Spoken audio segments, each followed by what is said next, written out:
Rio de Janeiro, 26 de dezembro de 2011. Os últimos 5 anos realmente aconteceram? Você provavelmente já ouviu histórias de faz de conta. Essa é real. Essa é a nossa história. Vamos a Brasil, porque un centro económico inglés ha calificado a la economía brasilera como la sexta en el mundo, sobrepasando a la economía del Reino Unido.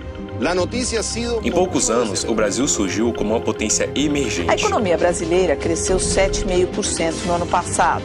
O ministro da Fazenda, Guido Mantega, acredita. O Brasil estava enriquecendo, a classe média comprando e consumindo. E contribuiu para esse resultado. A despesa com o consumo das famílias aumentou 7% em 2010. O crédito aumentou e a população foi às compras. O Brasil acompanhava baixa no desemprego, alta do PIB. Guido Mantega, o desempenho da economia brasileira no ano passado pode fazer com que o país suba no ranking de maiores economias do mundo. E acabávamos de eleger a primeira presidente da República, Dilma Rousseff. Nesse dia, o Brasil acabara de ultrapassar a Inglaterra e se tornaria a 6ª economia mundial.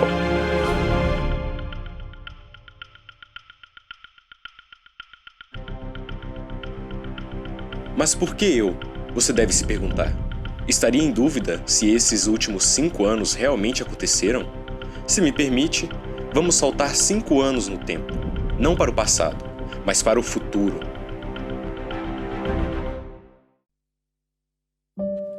Brasília, capital federal, 17 de abril de 2016. Bem-vindos a 2016. Nesse dia, a primeira presidente mulher do Brasil acabara de assistir à abertura do seu processo de impeachment. Por isso eu digo ao Brasil, sim pelo futuro!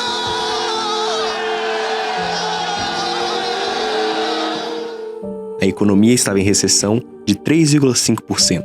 O Brasil quebrou. O país está dividido e estamos mergulhando numa crise política e econômica quase sem precedentes. O PIB, que é a soma de todas as riquezas produzidas no Brasil, encolheu 3,6% no ano passado e voltou ao patamar de 2010. Em 5 anos, o Brasil saiu da bonança para a quebra, da ascensão para a queda. E com ele, a reputação do Partido dos Trabalhadores. Em novos vídeos da delação de Marcelo Odebrecht, o ex-presidente do grupo fala sobre como funcionava o esquema de corrupção envolvendo diversos políticos. Num dos trechos, ele fala sobre alta nos gastos públicos, corrupção e escândalos diversos dos membros do governo, e também aqueles que votaram o impedimento da presidente, colocavam a pátria à beira de um colapso.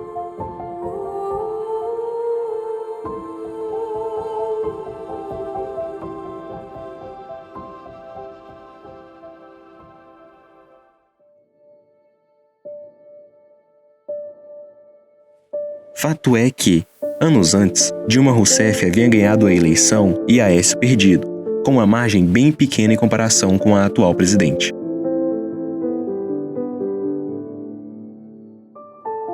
Se estávamos acostumados com a polarização, a de 2014 inaugurou uma nova fase, a rivalidade política. Mas alguém ali dentro, nesse dia de agosto, conseguiria para si toda a mídia para que se projetasse nacionalmente. Seu nome é Jair Bolsonaro. Perderam em 64, perderam agora em 2016, pela família e pela inocência das crianças em sala de aula que o PT nunca teve, contra o comunismo, pela nossa liberdade, contra o Fórum de São Paulo, pela memória do coronel Carlos Alberto Brilhante Ustra, o pavor de Dilma Rousseff. Mas quem é esse tal Bolsonaro? Para a mídia, um tal deputado de baixo clero, famoso pelos seus discursos de ódio e a sua participação em programas populares e sensacionalistas. Seu voto nesse dia atacava diretamente a presidente e exaltava um tal Brilhante Ustra, fazendo referência à tortura que sofreu na ditadura. Seu voto duro e injustificável toma a capa dos jornais dentro e fora do país, e seu nome estampado em cada uma delas. Por mais que alguns não imaginassem, esse deputado estava começando a pavimentar o caminho para o lugar da mulher que acabara de votar para retirar a presidência da República. Breaking news from Brazil, where the Senate there has voted to impeach President Dilma Rousseff because of an accounting scandal. This move suspends her from office pending a trial and plunges the country into political chaos just before the Rio Olympics.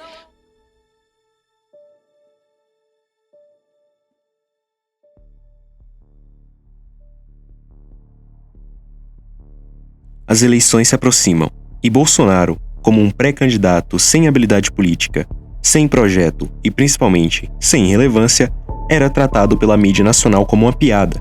Afinal, Bolsonaro não tinha a menor chance de se sentar na cadeira presidencial. Segundo turno, Ciro Gomes teria 40% contra 37% de Jair Bolsonaro no segundo. Mas alguma coisa estava mudando nesse Brasil.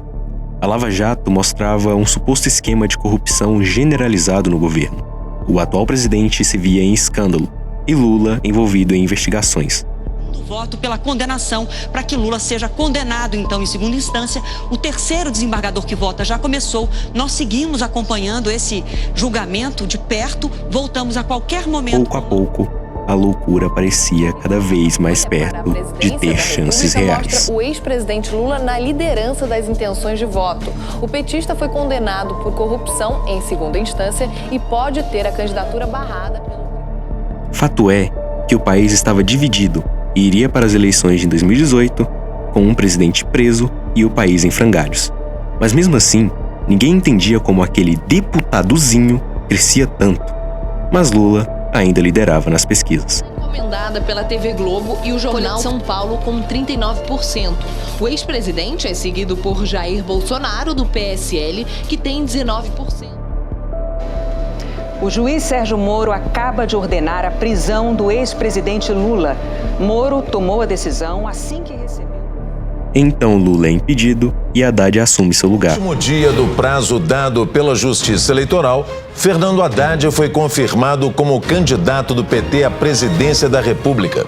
Ele substitui o ex-presidente Lula, que foi... O PT se esvazia, a esquerda enfraquece e, sem um nome, Bolsonaro corria solto para ver seus índices subirem mais e mais. Essa é a tendência. São os dois candidatos crescendo e com um fenômeno que é interessante, porque quando o Haddad cresce, ou quando o PT cresce, a simpatia pelo PT, ou quando Lula crescia, cresce junto o Bolsonaro. Uma arma nova o favorecia, as redes sociais. Adiantado a outros candidatos, Bolsonaro crescia na internet e fazia sua campanha em duas vias. Mas algo o tiraria da campanha e do debate. No dia 6 de setembro de 2018, num discurso em Juiz de Fora, a nação viria um ataque direto à sua própria vida. A presidência da República, Jair Bolsonaro, do PSL, passou por cirurgia, ainda está passando por cirurgia na Santa Casa de Juiz de Fora, depois de levar uma facada na barriga durante um ato de campanha. No momento do ataque, o líder nas pesquisas de intenção de voto era carregado por militantes no centro da cidade mineira. O agressor foi... Sem Bolsonaro, os debates se esvaziaram. Crescia nas pesquisas e o PT, quando ia para os debates, acabava sendo atacado por todos os candidatos. Aquele candidato de declarações de ódio, pouco a pouco, se aproximava da rampa do Planalto.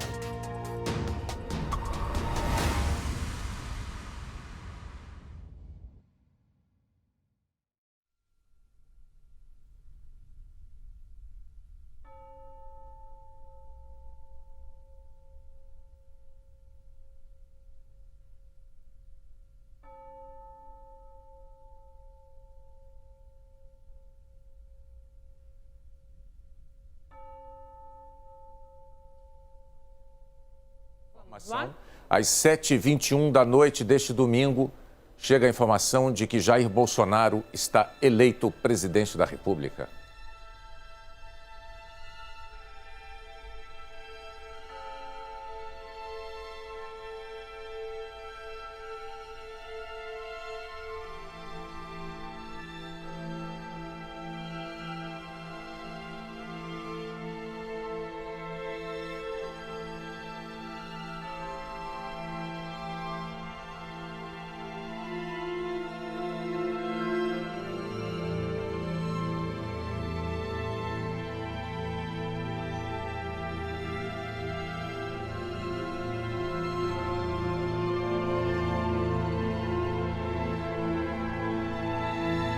E no dia 28 de outubro de 2018, o próximo líder da maior economia da América Latina é eleito, com 55% dos votos de milhões de brasileiros e brasileiras.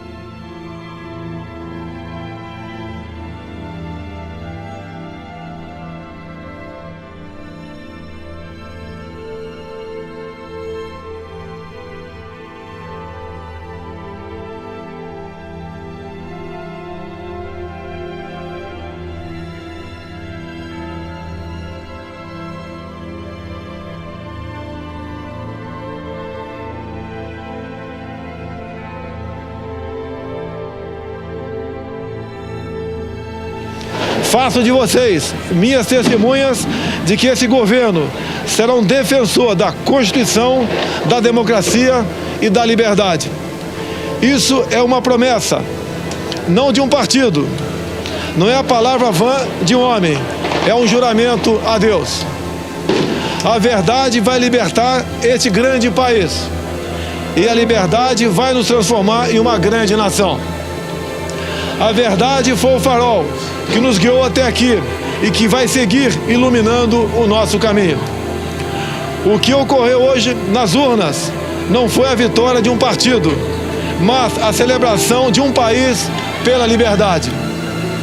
O compromisso que assumimos com os brasileiros foi de fazer um governo decente, comprometido exclusivamente com o país e com o nosso povo, e eu garanto que assim o será. Nosso governo será formado por pessoas que tenham o mesmo propósito de cada um que me ouve nesse momento. O propósito de transformar o nosso Brasil em uma grande, livre e próspera nação. Podem ter certeza que nós trabalharemos dia e noite para isso. Liberdade é um princípio fundamental. Liberdade de ir e vir, andar nas ruas, em todos os lugares desse país. Liberdade de empreender, liberdade política e religiosa, liberdade de informar e ter opinião, liberdade de fazer escolhas e ser respeitado por elas. Este é um país de todos nós, brasileiros natos ou de coração, um Brasil de diversas opiniões, cores e orientações. Como defensor da liberdade, vou guiar um governo que defenda e proteja os direitos do cidadão, que cumpre seus deveres e respeita as leis. Elas são para todos, porque assim será o nosso governo. Essa porra foi acontecer?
Brasília, 1º de janeiro de 2019. E vocês acreditaram em mim. Juntos temos como fazer o Brasil ocupar o lugar de destaque que ele merece no mundo e trazer paz e prosperidade para o nosso povo. É com humildade e honra que me dirijo a todos vocês, como presidente do Brasil. E me coloco diante de toda a nação neste dia como um dia que o povo começou a se libertar do socialismo. Se libertar da inversão de valores, do gigantismo estatal. Sim, o regime democrático o escolheu. Por mais que discordemos, ele se elegeu presidente. Mas cabe a nós responder o porquê. O quão profunda foi a divisão que o elegeu? Como e que estratégias foram fundamentais para que um deputado dito baixo clero assumisse o maior cargo da República? Essa nação, a partir daquele dia, seria governada por esse cara. Oba, porcaria, merda, babaquice, porra, putaria, puta que eu pariu, puta, escrota, filho da puta, vagabundo, foda-se, fudido, cacete, putaria, fuder, filha de mãe agora, pra puta que eu pariu, porra, bosta, estrume, bosta, puta bosta, hemorroida, filho da puta, bosta, puta família, e ponto final. Não, é a única coisa boa do Maranhão é o presídio de Pedrinhas. É só você não estuprar, não sequestrar, não praticar latrocínio que tu não vai pra lá, porra. Acabou. Tem que dar vida boa pra aqueles canalhas. Que eles fodem nós a vida toda. E daí que nós trabalhadores vamos manter esses caras presos uma vida boa. E tem que se fuder, acabou. Acabou, porra. É a minha ideia. E quem não tá contente, trabalhe contra a minha chegada na comissão. Nem precisa se preocupar. Vai queimar arroz, vai queimar teu rabo, vai. Não é isso que a gente tá defendendo aqui. Vai queimar tua arroz, caiu, viadão. Você se acha melhor que eles? Não, pra mim só todo porque mundo é você igual. não tem prazer anal? Pra mim todo mundo é igual. Não é porque ele tem prazer anal, você vai criar bolsa de estudo, como tá proposto agora. Mas como Jair Bolsonaro surgiu? Para isso, vamos voltar no tempo, para a época em que cumpria seu mandato como parlamentar na Câmara dos Deputados. Voltamos para 1999. Bolsonaro era deputado federal pelo Rio de Janeiro há 8 anos. Antes disso, se tornou vereador da cidade. Um ex-capitão da reserva, que desrespeitou o exército, foi para a política. Mas essa história contaria em outro momento. O fato é que Bolsonaro apostava em polêmicas para conseguir atrair votos. Entrevistado em maio de 1999 pela TV Bandeirantes no programa Câmara Aberta, meses depois da reeleição do então presidente Fernando Henrique Cardoso, quando perguntado sobre sua opinião referente ao governo recém-mantido no cargo, Bolsonaro não hesitou e, pelo visto, não gostava da forma como estava sendo presidido o Brasil, ao ponto de dizer: através do voto, você não vai mudar nada nesse país. Tá? Nada, absolutamente nada. Você só vai mudar, infelizmente, quando um dia nós partimos para uma guerra civil aqui dentro. Né? E fazendo um trabalho que o regime militar não fez, matando uns 30 mil. Começando com o FHC. Não deixar para fora, não. Matando.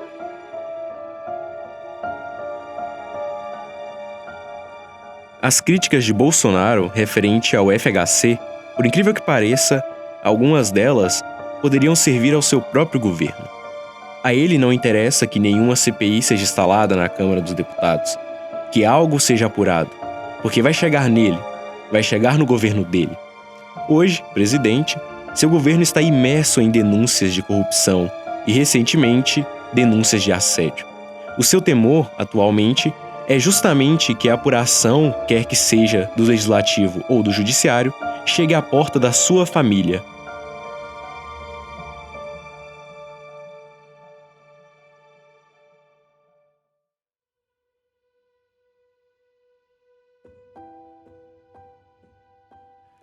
Sempre crítico à democracia, assumiu ser favorável à tortura e disse que se chegasse ao Palácio do Planalto, no dia seguinte fecharia o Congresso. Eu até sou favorável a CPI, no caso de Chico Lopes, tivesse pau de arara lá. Ele merecia isso, pau de arara. Funciona. Eu sou favorável à tortura, tu sabe disso. E o povo é favorável a isso também.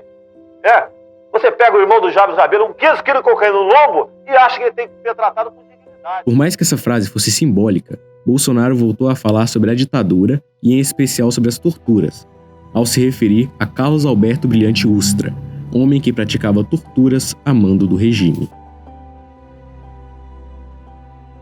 Durante a votação do impeachment da ex-presidente Dilma Rousseff, Bolsonaro presta homenagem ao torturador em referência a Dilma. O voto do deputado despertou acentuada atenção da mídia estrangeira. Coronel Carlos Alberto Brilhante Ustra, o pavor de Dilma Rousseff. nos anos 70, de fato, eu conheci bem esse senhor ao qual ele se refere. Era um dos maiores torturadores do Brasil. Foi um dos maiores torturadores do Brasil. Sobre ele recai não só a acusação de tortura, recai também a acusação de morte. Eu lastimo que esse momento no Brasil tenha dado abertura para a intolerância, para o ódio, para esse tipo de fato. Diante de tamanha polêmica, já como pré-candidato, Bolsonaro voltaria a se referir à Ustra. Dessa vez, disse que o Verdade Sufocada era seu livro de cabeceira. Verdade Sufocada. Verdade de qual autor? O autor? É uma história real do Brasil. Você tem que ler os dois lados. E ali é uma história com fatos, com data, com local, um episódio real. Para Bolsonaro, a tortura nem sequer existiu. Se existiu, se justificava pelo simples fato de serem contrários ao regime. Com toda certeza, um descompasso enorme do que espera-se de um deputado. Em abril deste ano, foram liberados áudios do STM que comprovam que o regime sabia das torturas, mas fingia não vê-las. Talvez o cristão Bolsonaro tenha se esquecido da lição número 1 de qualquer cristão: amar o próximo, assim como a ti mesmo. O ministro do STM relata tortura em uma mulher grávida. Alguns réus trazem aos autos acusações referentes a torturas e sevícias das mais requintadas, inclusive provocando que uma das acusadas, Nádia Lúcia do Nascimento, abortasse após sofrer castigos físicos no Código Dói. Sofreu um aborto no próprio Código Dói em virtude de choques elétricos em seu aparelho genital. Desde o início da sua vida política, o atual presidente já apresentava sinais violentos direcionados a mulheres. Ainda em 1988, durante sua campanha para se reeleger como deputado federal, ele desferiu um soco contra Conceição Aparecida, então funcionária da Planaju, empresa de consultoria jurídica que prestava serviços para o Exército. Mas o que ela estava fazendo para gerar essa reação? Algo que com certeza Bolsonaro não gosta que mulheres façam: debatendo, discutindo. Claro que a sua masculinidade frágil não poderia ser contida por muito tempo. Em 2011, Bolsonaro voltou a atacar uma mulher, Preta Gil. Dessa vez, não sendo apenas misógino, mas racista também. A cantora Preta Gil acusa o deputado federal Jair Bolsonaro, do PP do Rio de Janeiro, de intolerância racial e homofobia. O motivo foi a resposta do deputado a uma pergunta da cantora no programa CQC, exibido ontem pela Rede Bandeirantes.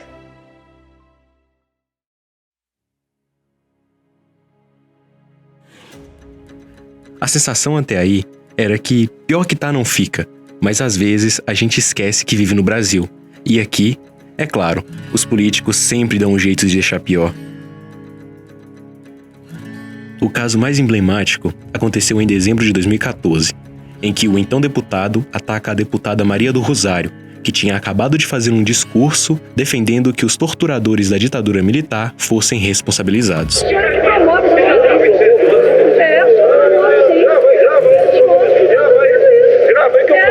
Eu sou estuprador agora. Jamais eu estuprar você porque não merece. Olha, eu espero que não. Eu te dou outra. Daco te dou outra. Daco te dou outra. Daco te dou outra. Daco te dou outra. Claro que o nosso presidente não poderia deixar de defender suas grandes figuras inspiradoras. E falar o que pensa lhe custou um processo por injúria e incitação ao crime de estupro, que chegou até o STF, em que o ministro Marco Aurélio decidiu manter sua condenação inicial de pagar R$10 mil a Maria do Rosário. O deputado federal Jair Bolsonaro, do PSC do Rio de Janeiro, virou réu por incitação ao crime de estupro e por injúria. A primeira turma do Supremo Tribunal... Nesse momento, a decisão do STF de 2016, em que os ministros decidiram que o então presidente do Senado Federal, Renan Calheiros, não poderia substituir o presidente da República, por estar na condição de réu, faz com que se surgisse uma dúvida se de fato Bolsonaro poderia se candidatar, já que ele era réu em 2 processos de natureza penal. Essa decisão do Supremo Tribunal Federal em tirar o Renan Calheiros da presidência do Senado, por ele estar na linha sucessória presidencial, pode me atingir em 2018. Até alguns falam que esse seria, talvez, um dos objetivos. Olha só, eu também sou réu. por apologia ao estupro. É um absurdo, mas sou réu, assim como o Renan é réu.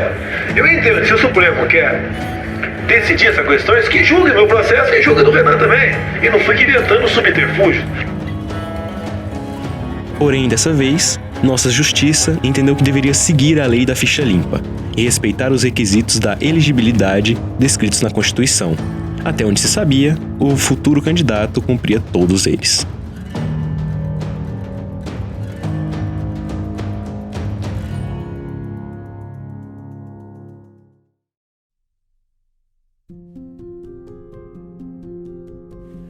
A figura política não tradicional foi cada vez mais reforçada. Afinal, ele falava verdades que os outros não tinham coragem, como em 2014, quando em uma entrevista ao jornal Zero Hora, defendeu a opinião que mulheres deveriam ganhar menos pelo fato de engravidar, ou sobre sua fraquejada por ter tido uma filha. Eu perguntei o que você acha. Eu não empregaria com meu salário. Mas tem muita mulher que é competente. Eu acho que Contrassenso. Essa é a palavra que define Jair Bolsonaro.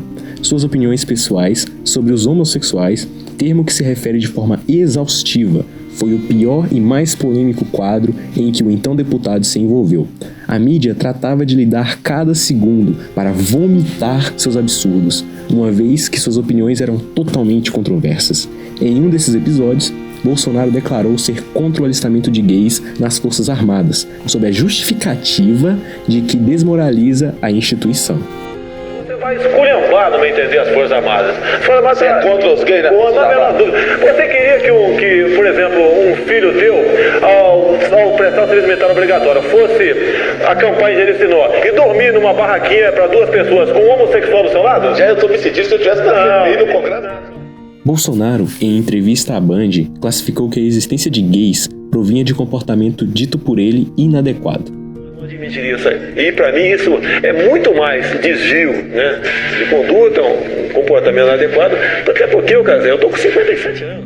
O Teatro dos Absurdos não para. Na TV Câmara, chegou a dizer que era possível mudar esse tal comportamento dando um coro, quando o pai percebesse que o filho estava ficando meio gayzinho. Começa a ficar meio assim, meio gayzinho, leva um coro, ele muda o comportamento dele. E tem mais. Em um desses programas, Bolsonaro disse isso.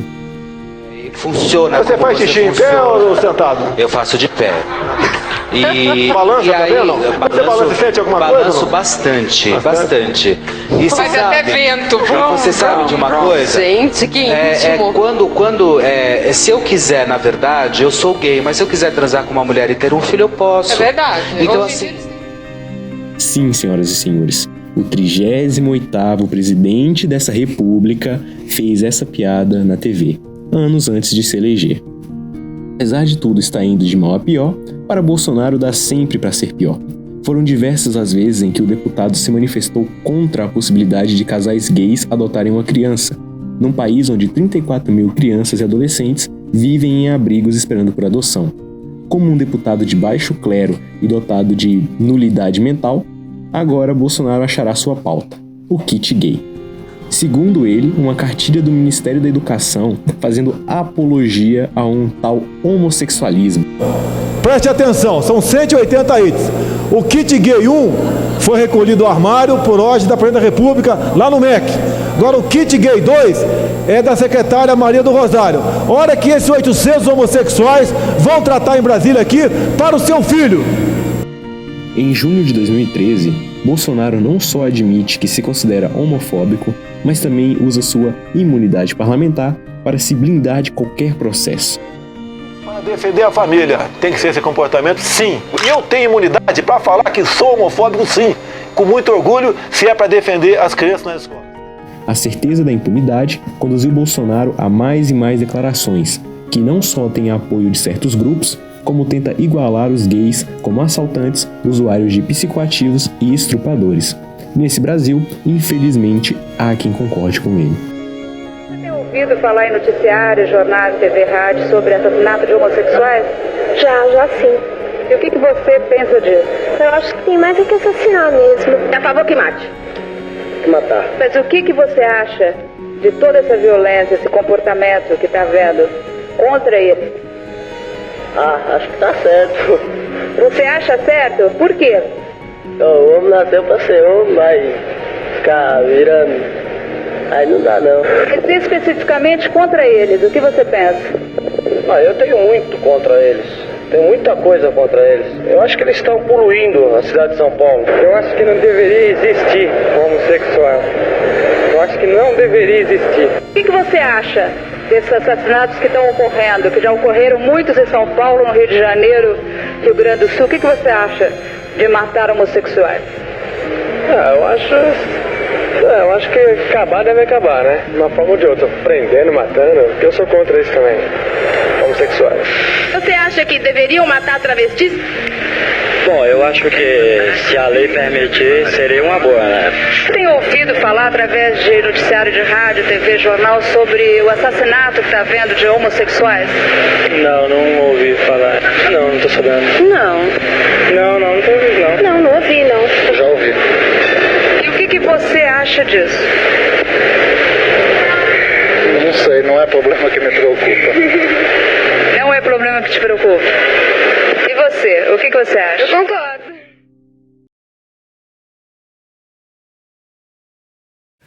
Antes de ser presidente, tinha como seu principal palco, além das redes sociais, os programas televisivos. Com um linguajar pronto, as frases proferidas por ele pareciam pré-formatadas, para seus apoiadores fazerem edições e o transformarem em o rei da mitada. Quando perguntado de algo que não tinha resposta, sempre retrucava de forma áspera e irônica, respondendo de forma genérica, deixando claro não saber sobre o assunto. Isso ficou evidenciado nas eleições de 2018. Era essa a imagem que Bolsonaro vendia de si próprio. Cara simples, gente como a gente, outsider. Entretanto, seus posicionamentos demonstravam suas características carregadas de preconceitos. São inúmeras as entrevistas em que se posiciona dessa forma, como no programa Agora é Tarde, apresentado pelo Danilo Gentili, onde se posiciona de maneira homofóbica. O que muita gente acha é que você não consegue chegar perto de gays. Você tem amigo gay? Eu tô perto de você aqui agora.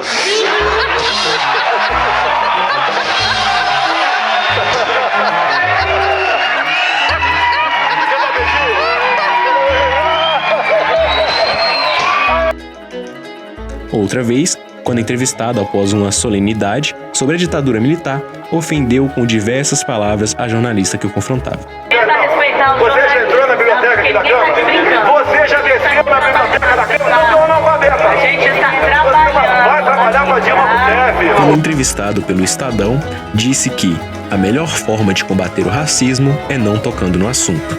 E que, citando Mr. Catra, quem escravizava os negros na África eram os próprios negros. Quem caçava negro aqui, na maioria das vezes, era o próprio negro. Do Morgan Freeman, quando ele falou, né, como é que você combate o racismo? Ele falou, não tocando no assunto. É a minha resposta para você agora aqui.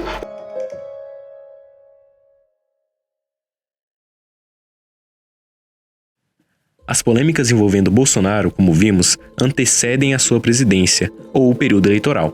Mas uma pauta em comum durante toda a sua história política é o Bolsa Família. Apesar da pauta acompanhar metade da sua trajetória política, Bolsonaro mudou de opinião diversas vezes quanto ao programa criado no governo do Partido dos Trabalhadores. Em uma palestra realizada enquanto era deputado federal pelo Rio de Janeiro, Bolsonaro sugere que o programa servia para comprar votos dos que ele atribui como idiotas. O voto do idiota é comprado com Bolsa Família. Em entrevista ao UOL, o presidente acusa que determinados beneficiários do programa usam os filhos para se beneficiarem do dinheiro do programa. No Nordeste, bate a mão na barriga grávida e fala o seguinte, que tem também o auxílio natalidade, esse aqui vai ser uma geladeira, esse aqui vai ser uma máquina de lavar. Alguns anos depois, Bolsonaro realiza uma entrevista em que diz que quem recebe o Bolsa Família não produz nada. Estado, cara, ele já vai viver de Bolsa Família, não vai fazer nada, não produz bem nem serviço, não produz nada, não colabora com o PIB, não faz nada. Fez 8 filhos, aqueles 8 filhos vão ter que ter creche, escola, depois cota lá na frente. Não demorou muito e em entrevista à Record, Bolsonaro voltou a afirmar que o programa servia para garantir votos dos governantes no poder. Voto de cabresto pro governo. Se eu der R$20 pra você votar em mim nas eleições, eu posso perder meu registro. O período eleitoral chegou e o discurso de Bolsonaro pouco a pouco foi mudando. agora falava que o programa seria mantido e apenas combateria as fraudes. Provavelmente seus aliados aconselharam ao candidato Bolsonaro que perderia votos da população vulnerável. Devemos concordar que ninguém muda de opinião tão rápido, não é? Provavelmente Bolsonaro viu ali uma oportunidade. Tem que ser mantido, tá? Ninguém quer perseguir quem recebe Bolsa Família. Aquele senhor, aquela senhora que recebe e não tem como sobreviver, eu acho que é até mais do que manter. Você tem que aumentar o Bolsa. Uma das maiores ironias de Bolsonaro é que no passado era eleitor de Luiz Inácio Lula da Silva. Isso mesmo, não há erro algum nessa frase. Ainda nessa mesma entrevista, Bolsonaro disse: Por exemplo, o pessoal reclama Lula e FHC. Eu votaria no Lula no segundo turno.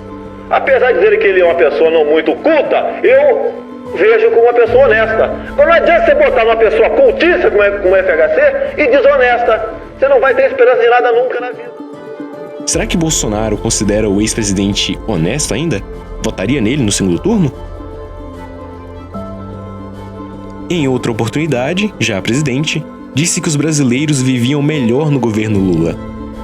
Eu falo, no tempo dele, o povo vivia um pouco melhor do que hoje. Lógico que vivia, concordo. Temos um pós-pandemia do fica em casa, né? A economia veio depois, uma guerra, entre outros problemas. Mas lá atrás, você vivia melhor, você podia ter vivido muito, mas muito melhor. Quando o parlamentar se uniu junto ao Partido dos Trabalhadores nas eleições presidenciais de 2002, contra o então candidato do PSDB, José Serra, Bolsonaro disse: "Quero louvar a posição do Lula na Comissão de Relações Exteriores." No dia anterior, Lula criticou o tratamento dado aos militares pela gestão FHC. "Farei chegar ao conhecimento dos meus 20 mil militares que forem internautas da posição do presidenciável, para que cada um forme um juízo melhor de como votar. Obviamente, nós fechamos. Nenhum militar vai votar em José Serra." Após a vitória de Lula nas eleições, Bolsonaro passou a ser oposição ao governo.